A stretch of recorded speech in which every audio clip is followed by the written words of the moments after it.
Hello students, तो कैसे हैं आप लोग। आई होप कि आप लोग बहुत अच्छे होंगे और अपने स्टडी भी अच्छे से कर रहे होंगे। तो चलिए आज हम नेक्स्ट क्वेश्चन को सॉल्व करेंगे। इससे पहले के जो क्वेश्चन है वो हम आपको सॉल्व करवा चुके हैं। तो क्वेश्चन है आपका तीसरे नंबर का फर्स्ट। ए और बी के मान ज्ञात कीजिए जिसके लिए समीकरण अपरिमित हल रखता है। तो आपको ये दो समीकरण दिए गए हैं, इन दोनों समीकरणों से क्या करना है, ए और बी के मान निकालना है।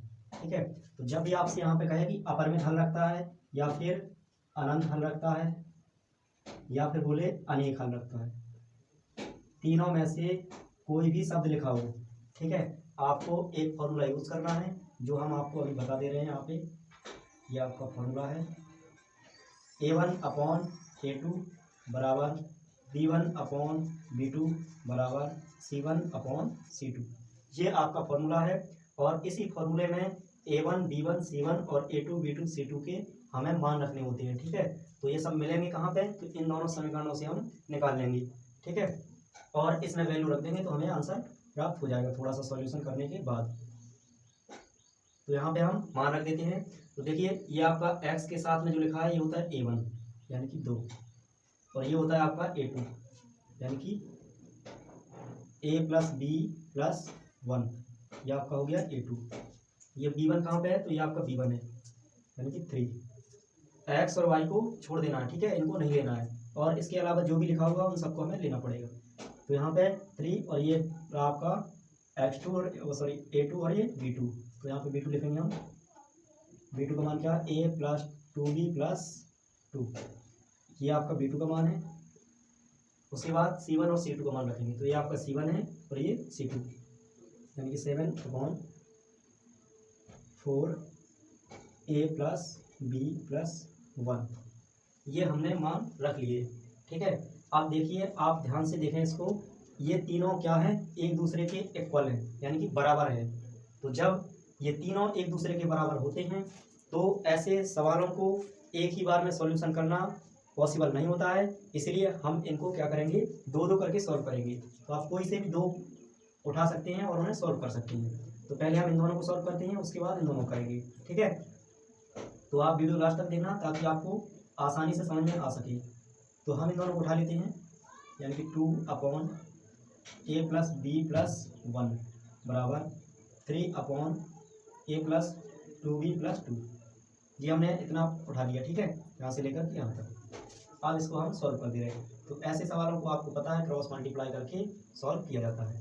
तो हम यहाँ पे कैंची गुणा कर दे रहे हैं, तो 3 का आप इनसे गुणा करोगे तो क्या आएगा, यह आएगा आपका 3A + का 3B + का 3, क्योंकि इसका गुणा करेंगे तो तीनों में करेंगे। ठीक है, इसमें भी और इसमें भी, तो ये आ गया आपका, बीच में बराबर है तो बराबर रहेगा।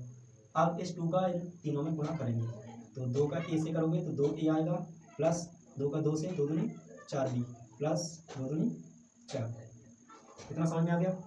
अब पक्षांतर कर लेंगे हम, तो 3A और 2A यहाँ पे है, तो A वाले पक्ष को इसी के पास में लेकर आएंगे, प्लस का था माइनस हो गया, ये 3B, B वाले पक्ष को इसी के पास में लेकर आएंगे। ठीक है, और 4 बचा उधर, 3 उधर लेके जाएंगे।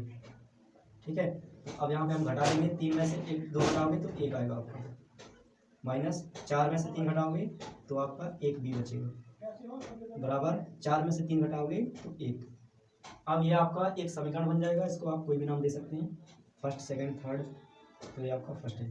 ठीक है, इसी प्रकार से हम इन दोनों को सॉल्व करेंगे। ठीक है, तो इस तरफ कर देते हैं, 3/A + 2B + 2 बराबर 7/4 का यहाँ गुणा कर दे रहे, तो आपका 4A + का 4B + का 1 के साथ 4 का गुणा नहीं होगा क्योंकि ब्रैकेट केवल इतने में लगा है, तो जहाँ तक ब्रैकेट होगा इसका गुणा वहीं तक होगा। ठीक है, 1 के साथ नहीं होगा। अब इसका हम क्रॉस मल्टीप्लाई कर ले रहे हैं, जिस प्रकार से हमने ये वाला सॉल्व किया है वैसे ही बिल्कुल सेम टू सेम इसको भी करेंगे।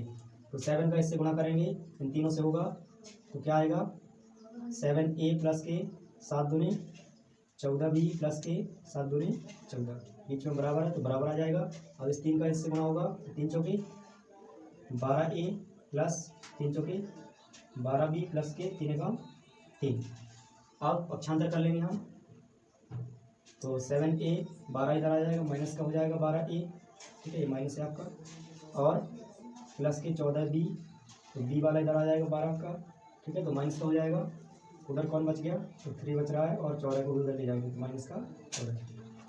अब यहाँ पे 12 में से 7 घटाओगे तो माइनस का 5a, और 14 में से 12 घटाओगे तो प्लस का 2b बराबर 14 में से 3 घटाओगे माइनस के 11। इतना समझ में आ गया। अब क्या करेंगे हम, इस माइनस का अंदर गुणा कर दे रहे, तो ये आपका आएगा 5a माइनस के 2b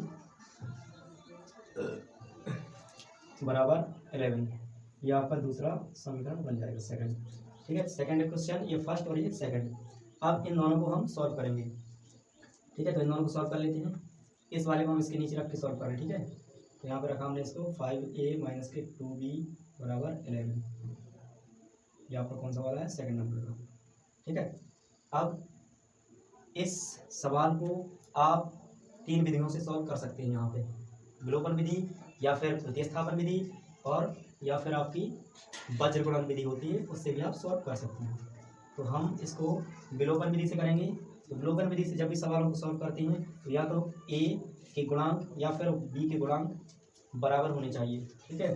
तो बराबर कैसे होंगे, यदि हम इस वाले समीकरण में ऊपर वाले में 2 से मल्टीप्लाई कर दें, ठीक है, पूरे में, तो ये देखो b बराबर हो जाएंगे, 2b यहाँ पे 2b यहाँ पे कर दे रहे, तो आएगा 2a माइनस के 2b और 2 एकम 2। इतना समझ में आ गया। अब यहाँ पे दोनों चिन्ह जब सेम हो तो हमें करना क्या है, घटाने पर, और यदि दोनों अलग अलग चिन्ह हो तो जोड़ने पर। तो हम घटाने पर करेंगे दोनों समीकरणों को। तो घटाने से क्या होता है, चिन्ह बदल जाते हैं, ये माइनस का हो जाएगा और ये प्लस का, और ये वाला भी माइनस का, तो ये कट जाएंगे प्लस माइनस के, ठीक है, क्योंकि ये माइनस था, इसका प्लस बन गया। अब 5 में से 2 घटाओगे तो कितना आएगा, 3, और यहाँ पे 11 में से 2 घटाओगे तो कितना आएगा, 9, ठीक है। इतना समझ में आ गया। अब इस 3 से इस 9 में भाग दे देंगे, ठीक है। तो a बराबर आ जाएगा आपका 3 एकम 3, 3 3 जा 9, तो a बराबर आपका आएगा 3, 3 बार में कट जाएगा, तो a बराबर आपका 3 आ जाएगा। इस प्रकार से a का मान आपका निकल के आ गया है, और यही आपका आंसर है। लेकिन इसमें हमें b का भी मान निकालना है अभी, तो अभी पूरा आंसर नहीं आया है, वीडियो अभी लास्ट तक देखना है आपको, ठीक है। तो a का मान हम इन दोनों में से किसी भी समीकरण में रख देंगे तो हमें प्राप्त हो जाएगा, ठीक है। तो a का मान रख दे रहे हैं तो b का हमें प्राप्त हो जाएगा। तो यहाँ पे a का मान हम समीकरण 1 में रख रहे हैं, ठीक है, a का मान समीकरण 1 में, तो यहाँ पर रख रहे हैं a का मान समीकरण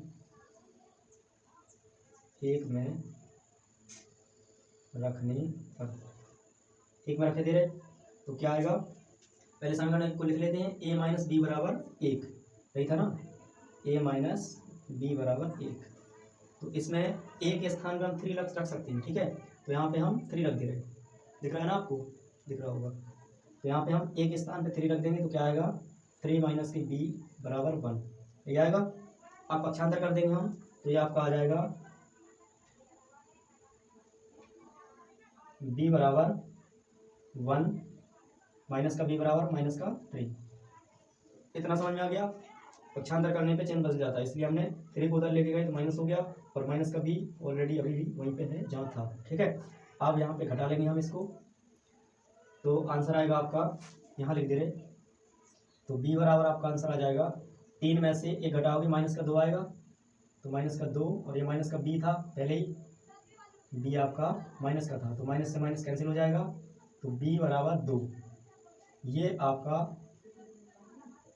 b का मान हो जाएगा, और यही आपका आंसर है, और एक आंसर आपका ये वाला है, ठीक है।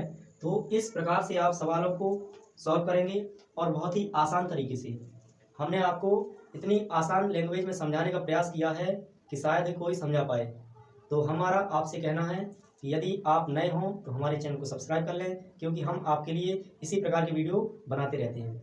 और यदि आपको वीडियो पसंद आया हो तो वीडियो को लाइक कर देना, और अपने सभी दोस्तों तक शेयर भी कर देना। तो मिलते हैं नेक्स्ट क्लास में, तब तक के लिए बाय बाय।